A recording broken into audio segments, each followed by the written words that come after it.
Hello students. आज हम पढ़ने वाले हैं कक्षा छठवीं का अध्याय 15 अपशिष्ट और उसका प्रबंधन।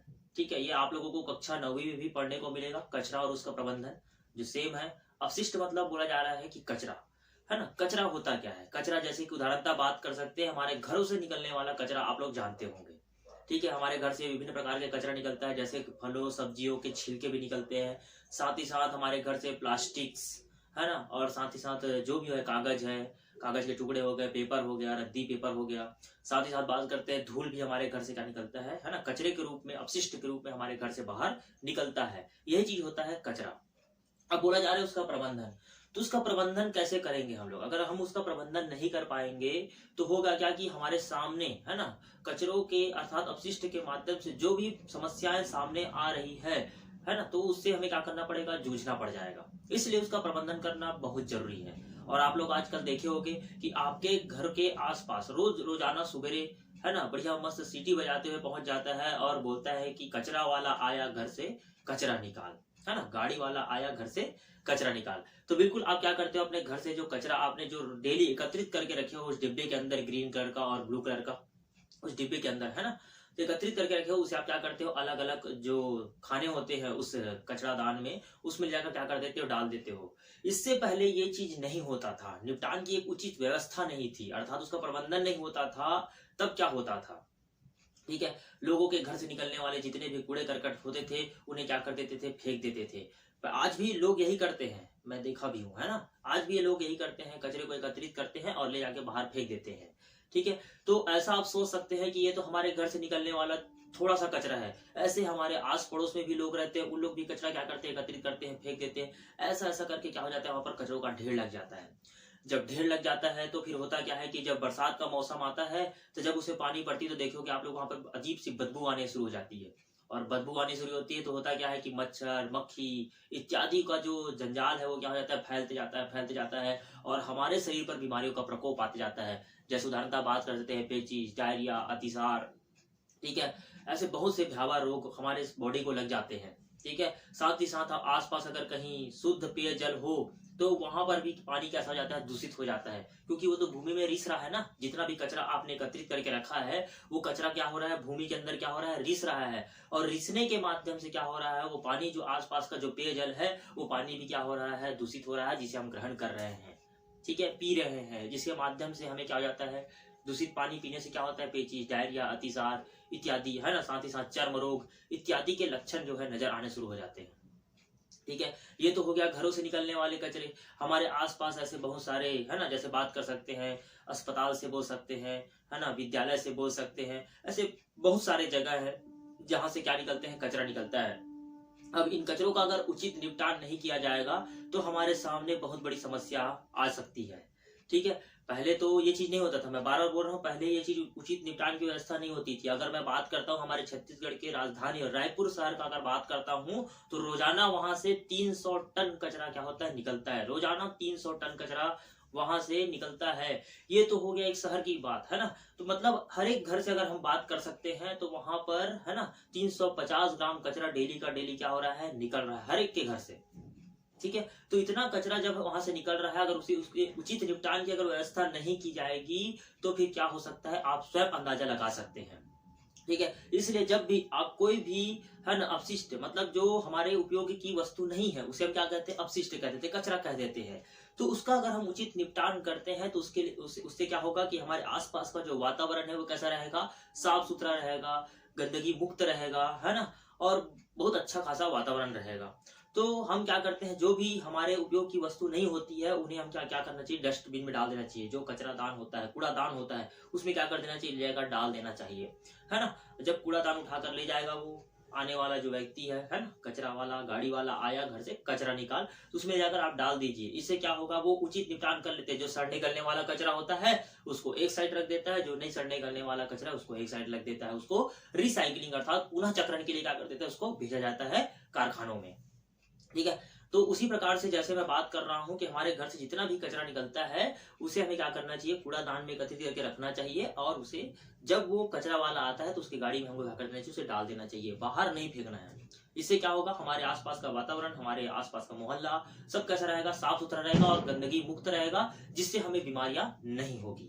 ठीक है, बात करते हैं जैसे अब कचरा अगर हमारे आसपास ज्यादा एकत्रित हो गया है तो इससे और क्या दुष्प्रभाव हो सकते हैं। तो दुष्प्रभाव आप जानते हैं, जैसे कि बात कर सकते हैं, वायु दूषित हो जाएगा, भूमि दूषित हो जाएगा और जल भी कैसा हो जाएगा, दूषित हो जाएगा।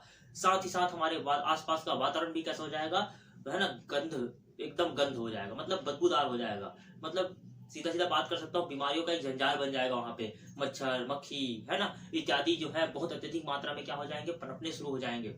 तो कचरे के द्वारा जो दुष्प्रभाव हमारे सामने नजर आ रहा है वो कितना खतरनाक हो सकता है, बिल्कुल आप समझ सकते हैं। ठीक है, तो इसी प्रकार से अगर बात करता हूँ कि हमारे घर से जो निकलने वाले कचरे हैं उसमें अगर हम बात करते हैं तो जैसे कि फलों की सब्जियां हो गई, ठीक है, फलों की सब्जियां और बात कर सकते हैं उसमें जो छिलके हैं, सब्जियों के छिलके जो है ना, ऐसे भिन्न भिन्न प्रकार के जितने भी हैं वो सड़ने गलने वाले होते हैं। जो सड़ने गलने वाले कचरे, जैसे कागज बात कर सकता हूँ मैं, अभी वैसे बात किया, फल हो गया, सब्जियां हो गई, उनके जो छिलके हैं वो भी जो है वो क्या है, सड़ने गलने वाले कचरे हैं, जिसको हम लोग क्या कहते हैं, जैव निम्नीकृत कचरा कहते हैं। क्या कहते हैं उसको, जैव निम्नीकृत कचरा कहते हैं। जो सड़ गल जाते हैं और पुनः क्या कर लेते हैं, वो उपजाऊ हो जाते हैं मिट्टी के लिए, उसे हम लोग क्या कहते हैं, जैव निम्नीकृत कचरा कहते हैं। ठीक है, अब उदाहरणतः बात करते हैं जो जैव अनिम्नीकृत कचरा, जैसे कि बात कर सकते हैं जो प्लास्टिक हो गया, पॉलीथीन्स हो गए, है ना, जो सड़ने गलने वाले कचरे नहीं है, अर्थात अगर उसे हम भूमि में डाल देते हैं, कांच हो गया, उसको अगर हम भूमि में क्या कर देते हैं, फेंक देते हैं, तो जैसे पानी पाउच पीते हैं हम लोग और पानी पाउच पीने के बाद उसको पॉलीथीन फेंक देते हैं।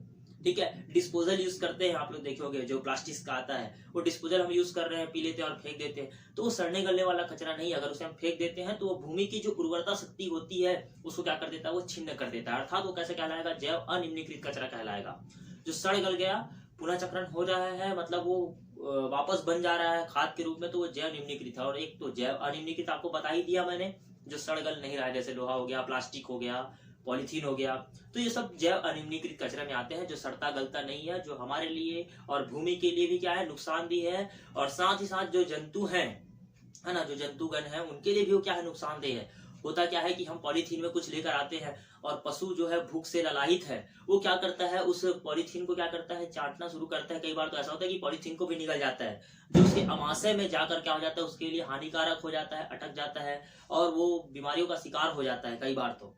ठीक है, क्योंकि अटक गया है, कई बार बीमारी का शिकार, चिपक गया यहाँ पे, भोजन भी अंदर नहीं जा पाता, जिसके कारण से वो बेचारे क्या हो जाते हैं, मर जाते हैं। तो ऐसे जो कचरे होते हैं, जो जैव अनिम्नीकृत कचरा, जो सड़ता गलता नहीं है, उन्हें हमें एक अलग से बैगड में डालकर, है ना, जो कूड़ादान वाला आता है उसके टोकरी में डाल दीजिए, बिल्कुल वो ले जाएगा। उसको रिसाइकलिंग के लिए कहाँ भेज दिया जाएगा, कारखानों में भेज दिया जाएगा। तो जैसे मैंने बताया, एक होता है जैव निम्नीकृत कचरा और एक होता है जैव अनिम्नीकृत कचरा। तो बिल्कुल इसको ध्यान पूर्वक रखिएगा और आज से ही कचरे को क्या कीजिए, आप लोग एकत्रित कीजिए, और जो भी है ना कचरा वाला आता है बिल्कुल उसे गाड़ी में डालते जाइएगा। आप जहां भी रहिए, मैं नहीं बोल रहा हूँ कि घर ही में हो, दूसरे के घर में भी जा रहे हो तो बिल्कुल उसके चेताओ, सावधानी बरतो, ये करो वो करो, बोलो, तभी आपके आसपास का वातावरण कैसा रहेगा, साफ सुथरा रहेगा और सुरक्षित भी रहेगा।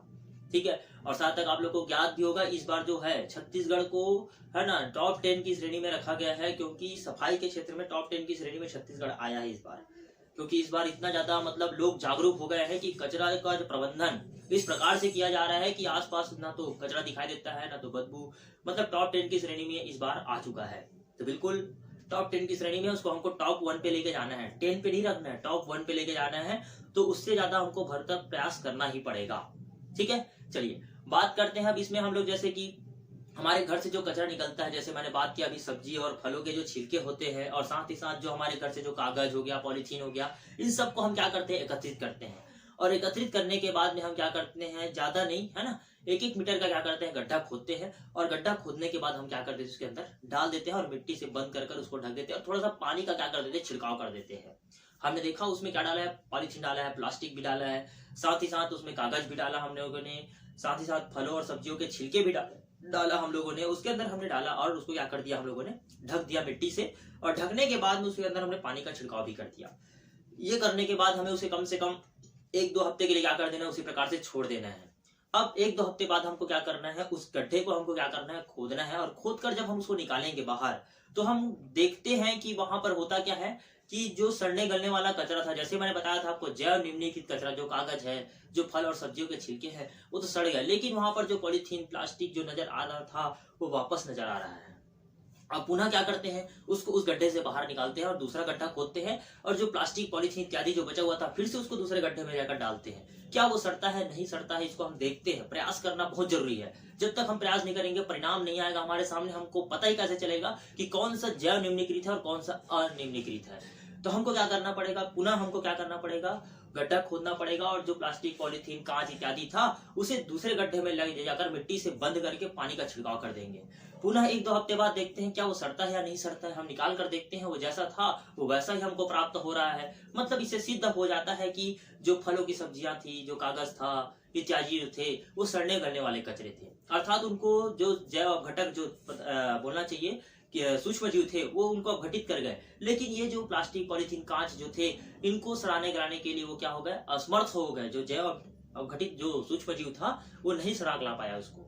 तो अर्थात जो सड़ गल गया वो क्या कहलाएगा, जैव निम्नीकृत कचरा कहलाएगा, और जो सड़ा गला नहीं वो क्या कहलाएगा, जैव अनिम्नीकृत कचरा कहलाएगा। बिल्कुल इसको याद रखिएगा, नोट कीजिएगा, और बिल्कुल आप लोग इसको लिखकर मुझे भेजिएगा।